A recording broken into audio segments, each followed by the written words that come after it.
So guys, for the first step, you want to go to search and type in check for updates. Click on it.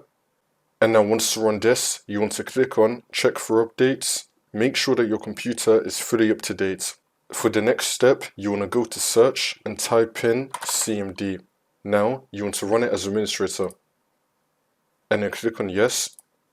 And now once you run this, you want to type in SFC /scan now and then click on enter. And you want to run this scan. Wait for this to load. And now once that's been done, you want to type in DISM /online /cleanup -image /restore health and then click on enter. And you want to run this scan as well. Wait for this to load.